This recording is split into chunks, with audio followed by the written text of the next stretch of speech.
Ladies and gentlemen, welcome to another episode of Queer There Everywhere. I am your hostess, Glitzy Bonjaga, and today I have a very special guest. I have had the pleasure of knowing this beautiful woman for, well, a while. Let's say a while. From me moving to London, she is an absolute icon of the community. She is a songstress. She is an advocate for trans rights. She is a beautiful trans woman. She is an advocate for fibromyalgia. Fibromyalgia. In good company with Lady Gaga. Yeah. Yes. And your music career. So cool. So fabulous. I had the pleasure of seeing her new album. And yes, the launch party, it was so cool with your live band and the concept, and it was just so cool. And I've always loved you. Oh, and thank you. I've loved you as well. Oh, thanks. I love. Yes. What would you want to touch on first? I don't know. Shall we start with the fibro? Shall we start with the fibro? Yeah, Should we dive right in? Yeah. How's that going? Yeah, it's okay. I had a bit of a flare up, as you know, the other day. I was going to come and do this review the other day, and I couldn't because I was just flared up. And then this weekend, actually, I was quite flared up. I've got a new mattress, which hopefully is going to help with it a bit. You just kind of have to learn to work with it. Yeah. I think it's one of those where the problem is it's a vicious circle with fibromyalgia because people can't see it, so people don't understand it. Yeah. And then they think, a lot of the time they think, oh, we're just making it up or da-da-da. But I think it's a vicious circle because of it's a physical thing. People don't really make the connection of mental health and physical health, and actually that the brain is actually connected to the body. Yeah. And so therefore, like the depression that comes with the fact that when you get a flare up of fibro, which puts your body in pain, you can't do anything. So then your brain starts working, getting upset with yourself because you can't continue to. It's quite a vicious, horrible thing. And then and the pain's not always actually there. Okay. But your brain is telling you that it is because your nerves. It's not an actual. So it's not like you get hit or kicked and then you get pain. It's your nerve receptors that go to the brain and tell you that you're in pain. So it's something to do with the nervous system. I don't know exactly what it is, but I'm on like amitriptyline, which are like a neuro tablet, which it's also an antidepressant actually, but it's to like relax the nerves a bit. And I'm on a really high dose of that when it flares up. Yeah. So yeah, I think it's just one of those really, and you kind of have to try and limit what you can do, but it's really difficult because then when your flare up's gone down, you've got loads of stuff that's piled up that you're supposed to have got done, and then you're like, and then you've got other stuff that you need to get done. So then you have to really, like, I'm constantly trying to prioritize things, and then you get it all done, and then you burn out again, and it's just a cycle. So are you being graceful with yourself in these periods of, like, you know, I know when it got the other time we were supposed to record, you were very apologetic, like many times, and I was like, girl, no, you don't you shouldn't have to, don't apologize. I know, but it's just, I hate letting other people down, and thankfully, like I think I'm more worried about things like this. If it's a podcast or something, then I think, oh my god, if someone's had to put out for studio time or pay money for something, and then it's going to have a knock-on effect for that, then I think to myself, oh god, so that's why I apologise more. Well, look, you just did McGaff, darling, on couch, so it's all okay. And how's the music going? The music's going well. So I've just done, as you know, the album, which was out at the same time as Wicked, and it's all around the Wizard of Oz. That was just such good timing. Such good timing, and it wasn't planned. So divine. So like my dad, randomly, the year before, me and my dad was driving along, and we were talking about me being a songwriter and the fact that I'd worked with Bronski Beat and hang out with Pete Burns, who used to live with me for a little while. Wow. you know, stayed in my house for like What was that like? 2 months. It was great. I mean, it was a whirlwind. Pete is Pete, you know, or was Pete, bless him. Yeah. Oh. So yeah, I did a whole cover album of Dead or Alive songs as a dedication to Pete as well before, because he used to call me his little cherub. So yeah, I love that album. yeah. Oh, thank you so much. Thank you. So yeah, but anyway, so I've learned a lot from them over the years and things that they taught me. And when I sat with Steve, we worked on an EP together. We didn't get to finish it, unfortunately, because he had a stroke, and then obviously he died as well a bit later on, which is really sad. I'm sorry. Yeah, it's just, and it was really sad the way that he died as well. So yeah, so I've learned a lot from. I've had so privileged and so lucky to have met all these people and to have learned so much. So my dad turned around to me, he went, if you think you're so bloody clever, why don't you write a song about a yellow brick as we were driving past a yellow house? And I said, I'll do better than that. I'll write a whole fucking album. Excuse my language. No, I'll write a whole album called Yellow Bricks and Ruby Slippers. Yes. And I thought, I'll do it all around the Wizard of Oz. And then he went, well, how long's that going to take you then? He said, you can write a song in 5 minutes. I went, well, give me a bit of time to just process it. I said, and I'll let you know. I said, it won't take that long though, Dan. Anyway, because if I'd had this idea rather than just a song, I thought of an album. About a week later, I went to my sister's, stayed over hers, and then there was a big windy, it was about a year and a half ago, and we had this big storm, and everything was blowing around in her garden, and I was like, woke up, and I was like, hurricane. All the time. And I was like thinking, hurricane, tornado.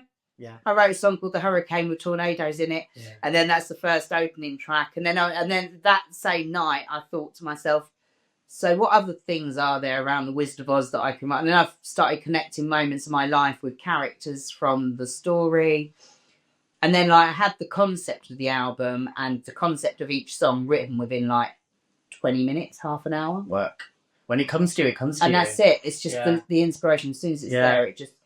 And then the importance of writing a hook. So a lot of them songs are quite catchy. They are. And that's something that Pete taught me. Like, you spin me right round, spin me. It's like you've just got to find something that's got a rhyme, that's got a really good hook. And you've got to repeat it and repeat and repeat, 3 or 4 times. If you can think of something that can be sung 3 times, 4 times, and it can stick in someone's head, then you've got a hooky song. Yeah. So yeah. What characters did you relate to? So I've got the flying monkeys, because we all know them. Yes, we do. You know them when you've got people on the scene or whatever, and for whatever reason sometimes they don't like you, and then they'll send out their flying monkeys, and it is what it is, you know. But you just have to let people get on with it. One of my favourite things that Pete Burns ever said to me, he said, you've always got to wish people well, but wish them gone. Wish people well, but wish them gone. Yeah, because you got to protect your energy, girl. You have boundaries around. Yeah. And you're doing songwriting camps, I hear. I am. So I'm teaming up with my producer because he was so good on the last album, and he actually works at a fabulous recording studio in Soho where David Bowie recorded my album. So we're going to be doing stuff there. And we are going to, I'm setting up this whole band camp, basically. Amazing. And it's more than just a songwriting course and a songwriting lesson. It's for people who are just starting, maybe people who've already songwriters and want to learn different new techniques. Like, I had one of the backing vocalists came on to do some stuff on my album, and he is a songwriter, and he's really good, actually. His name's PJ Taylor. I don't know if you've heard of him. Yeah, I've heard of PJ. Yeah, I know. He does that all he's like in the LGBT charts and stuff. And he's fab, but he came and he did some backing vocals, and he turned around to me and he was like, oh my God, I've learned something new today. And he's so sweet. He said, I've never thought of putting this vocals in like this and doing this. And so I thought, you know what, I can teach people different techniques that maybe they've never heard of before. And just maybe different ways of working. Yeah. And basically we're going to be doing packages where people can come. We'll talk about the importance of songwriting, talk about hooks, talk about branding, talk about, there's going to be 15 sessions of talking about different parts of songwriting and release and the legalities of it, just touching on each subject. Yeah. and then get you in the studio. We're going to do group sessions where people can come as a group, and then we'll do like one song as a group. You'll have an option where you can pay extra and get yourself your own song done. And then also there's options as well, which would be a bit more expensive, but where you get like one-on-one mentorship as well. So, fabulous. Yeah. And that will be all linked through your socials. It's all going to be linked through my socials. We're just getting the website. My friend suggested it the other day because I'm also going back to studying myself as well, a bit more on the business side of things, because I've learned quite a lot of stuff through people. But we're always learning, right? We're always learning. So we should be. Yeah, we should be. We should be. So yeah, but then when I went to the university, even they said, "Oh, you'll bring a wealth of knowledge to our students." And when I said this to my friend was like, "Girl, you're missing something here. You need to actually put your knowledge out there as well." So I thought, you know what, I would love to do this as well because it's going to give people back stuff. And, yeah, beautiful. Yeah. Well done. Congrats. I think it's time I have to get myself booked in, darling. I will not have a one-on-one though, darling. Yes, baby. I'm from the rhyme with. That one's mine. And how was your journey with your identity, with growing up trans? And it's good. Not good. It's good and bad. But everyone's got different experiences. Like growing up was difficult, like because they didn't talk about trans as much as what they do now, and so I always just assumed that I was a gay boy and that I lived in the wrong city and like the wrong place. I was in, not city, in town in Kent. And ran away as soon as I could, get onto London for the streets paved with gold. Yeah. As you do. Met people who were trans and then realised actually, I used to scream at people, "I'm not trans, I'm a drag queen, I'm a man." I used to be like, and then I was like, but I always felt like odd saying it. And then all the drag queens, old school drag queens, used to say, "Oh, because I was too femme to be drag." And because a bit used to be all like Danny Liver, who was gorgeous and stunning as a woman, but he'd always take it all off at the end and be like, "Oh, watch your mates," you know. Right. So it was all very that kind of culture, which in a way I'm quite glad of because I learnt from that a bit as well, you know, that I was kind of coming in as the new was coming. But I've never really associated myself with drag. I'm more trans and I'm just a performer. I'm just me. You're just you. Just me. Yeah. You know, but and the same thing with trans really. I am a trans person. I'm trans and that's my identity. But I just think to myself, why does it really matter what's between someone's legs? And this whole toilet debacle, like if someone wants to be a predator, they're going to be a predator. It doesn't matter about their gender. It isn't. Like hardly any of the trans people I know are going to be going in the toilet trying to do anything untoward towards women. Like it's just it's very odd. I was told to get out of a toilet. Really? Last week, by a woman. She said, "You shouldn't be in this space. This is our space." I was like, "Why? What am I going to do?" And she was like, "This is our space, not yours." I was like, but what are you scared of? She was like, "Well, it's just our space. It's our space. It's not yours." I was like, what do you possibly think I'm going to do? And then she was like, you know, having a right go at me and da-da-da. I said, "Listen, the only thing you need to be worried about, darling, is me telling you not to wear that skirt with that top." Yeah. And then all the rest of the girls started laughing in the bathroom, and I was just saying bye to my girlfriend. So now listen, why don't you lie? Take care. I mean, with what's going on in the world, it's just so crazy, and you know, it's absolutely nuts. It's do you know though? And the thing is, I don't want to come across because I'm not right wing. I'm very central left, very central left. But I think what's pushed people towards the right and what's doing that is sometimes activists go too far. Like, I don't agree with anything that J.K. Rowling says. Don't agree with her. But then for people to send her death threats. Yeah, it's too much. And people who push too far, there is some sort of an agenda that non-binary and trans people are being used by government for. Yeah. And that agenda and the problem is if you go far left and if you go far right, eventually it's going to meet. Yeah. And you know, so and it's very, I think people need to be very careful how they do their activism. I agree. Because the problem is, if you try and push something too quick, you know, people's minds are not that, unfortunately, they're not there. They're not there, and they're not open, and that's why we're at the climate we're at as well. It's sometimes some of the trans activists have to take a little bit of the blame for what's going on, because if you push people too much, people can say "fuck you." Yeah. You know, you kind of have to. I always think to myself, the best form of activism is go on the marches, go on that, but the best form of activism is to go out and live day to day. I've got a little job as well, part time. I only do like 3 or 4 hour shifts twice a week. Yeah. In a little cafe in Clapham Common. Yeah. And it's like a little van on by the pond. Yeah, lovely. I love it. I meet so many people. I meet record producers. Yeah. I meet the most bizarre people. Yeah. I meet gangsters. I meet drug dealers. I meet the police.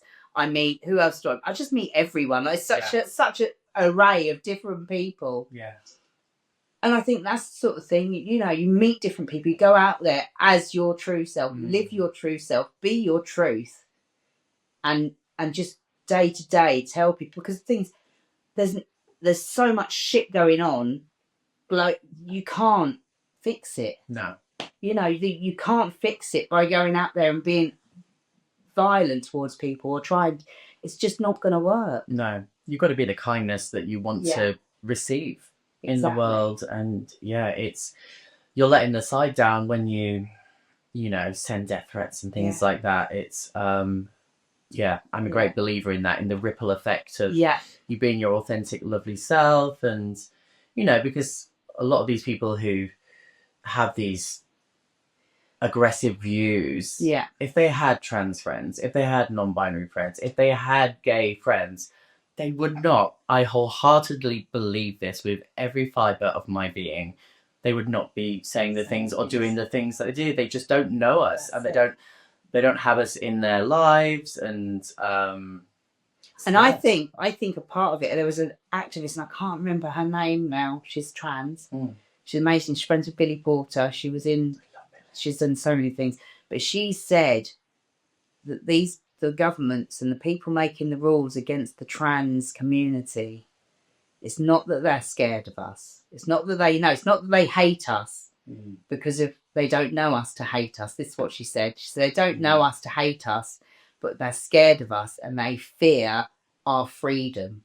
Yeah. Because if we can live our authentic self and we can be so open with who we are. It challenges their worldview.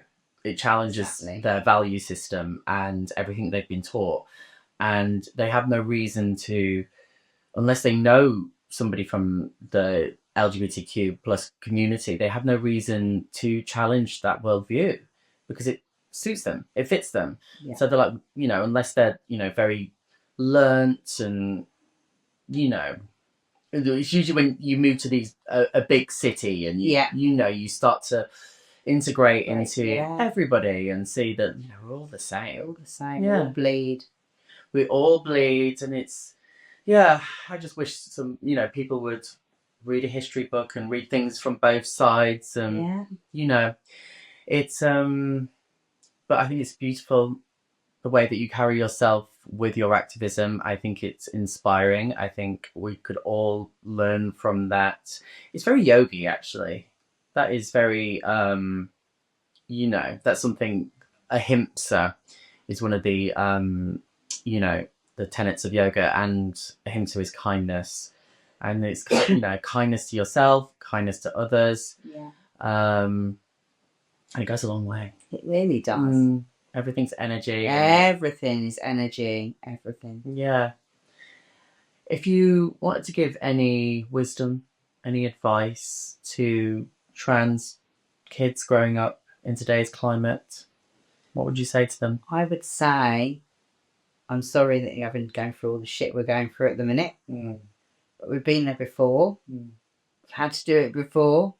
Quint and Crisp said that he would have been trans probably if he was born later when he was older. And he got beaten the shit out of regularly. Yeah. You know, and unfortunately, I thought we were going away from that. We may not be, maybe going back to it, but we've been there. We shouldn't have to deal with it, but it's just something we're going to have to push through. And I just hope that things get better again, and hopefully they will. I've just got to have faith that humanity will pull itself, and surround yourself with good people. Yeah. I hope it's like the rhetoric that went on in the 80s against like gay men and that whole thing, and that we're just having to like, you know, lift up the carpets, do some cleaning, and doing some cleaning and going in the shadows and hopefully that is what it is, because you know, I mean, look at that. And there's some of the gays that I just don't get who are so anti-trans. I'm like, right, things you've had to go through to get your rights. It was trans people who started off the riots. Yeah. But hopefully, like they do say, like trans is like the last taboo around that sort of thing now. So hopefully, the last bastion of acceptance of love for humanity. Yeah. Yeah. To circle back to how we originally were. Yeah. Yeah. And I mean, the thing is, what makes me laugh is they get this new thing of trans and non-binary. I guess non-binary is like a new concept for the West. But obviously, like, they have the five-spirited Native Americans, and people have been non-binary for years, even if it wasn't called that. I didn't know the words. It wasn't until, you know, the kids gave me the vernacular. A new way, a new concept of looking at it. I always knew I was gender fluid. I just didn't know, you know. I mean, look at way back. I mean, I think King Louis, Marie Antoinette's husband, was a bit non-binary. Like, a bit? Bugs. I think she pioneered the heels and the wigs and the makeup. Well, that's it. It's like all of, and way before you got Shakespeare and all of that. Like, come on, we're not anything new. Yeah. Yeah. I've got some cards here. Hold on. They're like gorgeous little like deep questions. Yeah. And hold on. Do you want to like pick some? Hold on. Pick a few. Just take a handful out. Get going. Hold on, let me. It's like you were like shuffling. Deal or no deal. Deal or no deal. Okay, take three. Okay, so oh no. Let me take that one. Yeah. Dos. And tres. Okay. So. Diary of a CEO. My love him. Favourite podcast. I love Stephen. And these cards, if people haven't heard of them, they're like questions from his guests that he's had on. They empower true human connection. I've been through the entire deck with my husband when we have like dinner at the table. And it's really lovely. I would recommend anyone to get them. So now we're sharing some of this wisdom on the pod. On the pod with gorgeous Jessica James today. Okay. What are some words that you've never said to anybody? Why haven't you said them? And who should you have said them to? That's really hard. I don't think I can answer it. What have I never said? I don't know. I've not ever said nothing to anyone. You're pretty authentic. Yeah, I'm authentic. I'm not saying say to you. Say it's like, if I think you're a... No, I'm going to say it. Where in Kent did you grow up? So I was grew up in Sevenoaks. I went to primary school in Sevenoaks, and then I was in Borough Green. Was it? And Cheryl Baker used to live in Borough. Oh, really? Cheryl Baker and who else was it? Cheryl Baker's from Bucks Fizz. Who am I thinking of? Anita Baker. Yeah. Cheryl Baker was the. Okay. Yeah.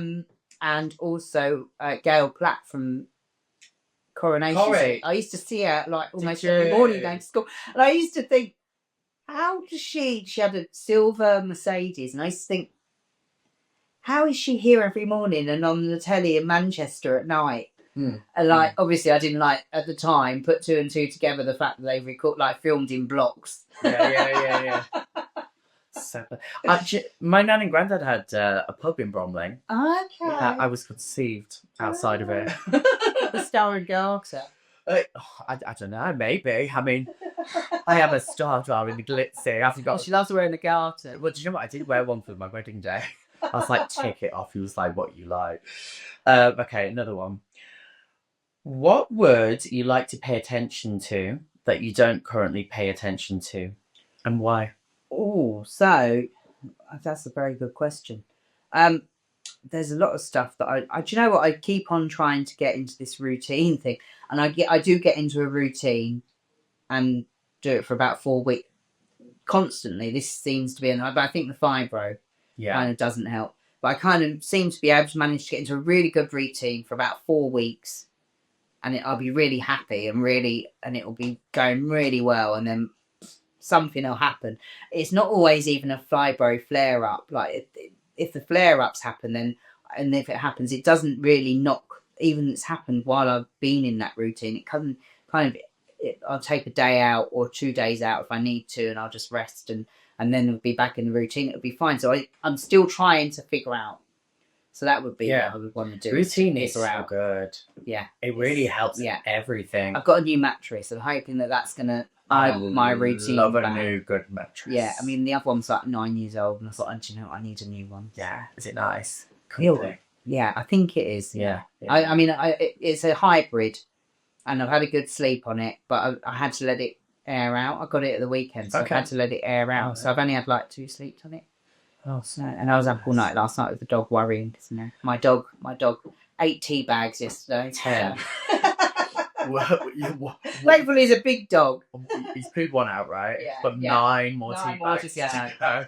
What flavour tea bags were they? What made? Just Yorkshire. Yorkshire. Oh, of course. What other tea bags are they? Not actually from Yorkshire. Actually from India. Yeah. But branded by Yorkshire. So, you know. All right, last one.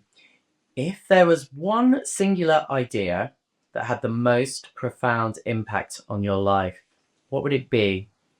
And what's the first thing that comes to mind? God, the most singular idea, you know, the most that had or has the most that has had the most profound impact on your life. One singular idea. Singular idea. God, I don't know. Shall I pick another? Yeah, pick another. Because go on. Don't put you on the spot, darling.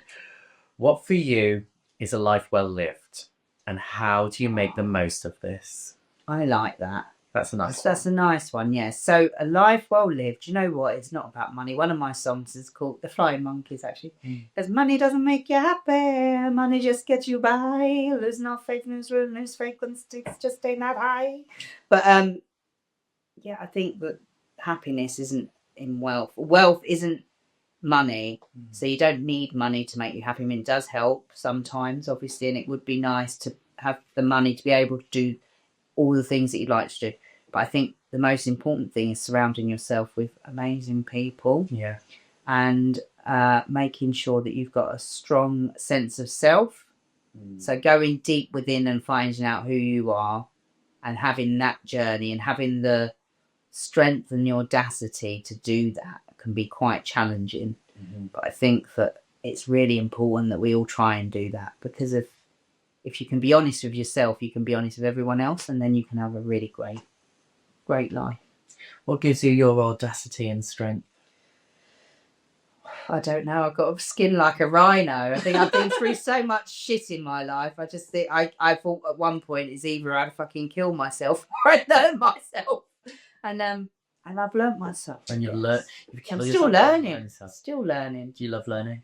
Yeah. Me too. It's addictive, isn't it? It's so nice when you see the growth and you're like... Educate yourself on everything. Like, you know, this is the problem, is so many people don't want to educate themselves or are willing to believe wholeheartedly exactly what they're told. You know, question everything. I realise perceptions question everything, and not everything's going to be right and not everything's going to be wrong. Yeah. You know. Yeah. I love that. Pearls of wisdom. Pearls of wisdom. What's the song you're most proud of that you've made? Oh, God, no, it's a very hard question. I think the whole album I'm very proud of. It's really good. Like, I couldn't pick one song in particular from it. I think the whole album is just... It's my latest work, but it is everything was mine. Mm. Like, obviously my producer produced it, but I've worked with so many producers over the years, and this producer I'm working with now is so, because it's more of a collaboration, but also I've got a lot of input. Whereas a lot of the time, producers I've worked with before have been like very their way or the highway. Yeah. And I'm like, you can't work like that. You need to be able to. There's a few. I've got a few really good producers that I work with, but George, really, I don't know. Me and George just had this connection, and we kind of. He gave bits, and if I didn't like it, then he was fine with changing it. There was no like, oh no, Nice. or yeah, no. No it was just a really no egos. Allowed you It to was be just each like other's yeah, artists, exactly, supportive. exactly, which Beautiful. is so important. And I just think I've had the most input in this album, and it's been a very inspiring journey for myself and for others, hopefully. Yeah. It was you inspired me. Yeah, it was wonderful. Yes, please listen to stream Jessica's music. Spotify, iTunes, Apple, Yellow Bricks and Ruby Slippers. Yeah, it's really good. Is there anything you'd like to share, promote? If you want to come and learn a bit about songwriting with me, you can do so. You could send us a little email, and it is songwritingcamp4 as in you, at gmail.com. Songwritingcamp4you@gmail.com. I love that. Yeah. I'm going to go and send a little email now. Thank you so much for being here. Thank you for sharing your stories. You're inspiring. You're wonderful. I give you Jessica James. Thank you for tuning in. Like, subscribe, comment, follow this beautiful woman. Lots of love. You do a really good tongue pop. You're just so loud. No, it's gone. It's gone. I need a drink of water. Bye. Thank you. Bye. Oh, thank you, sweetheart.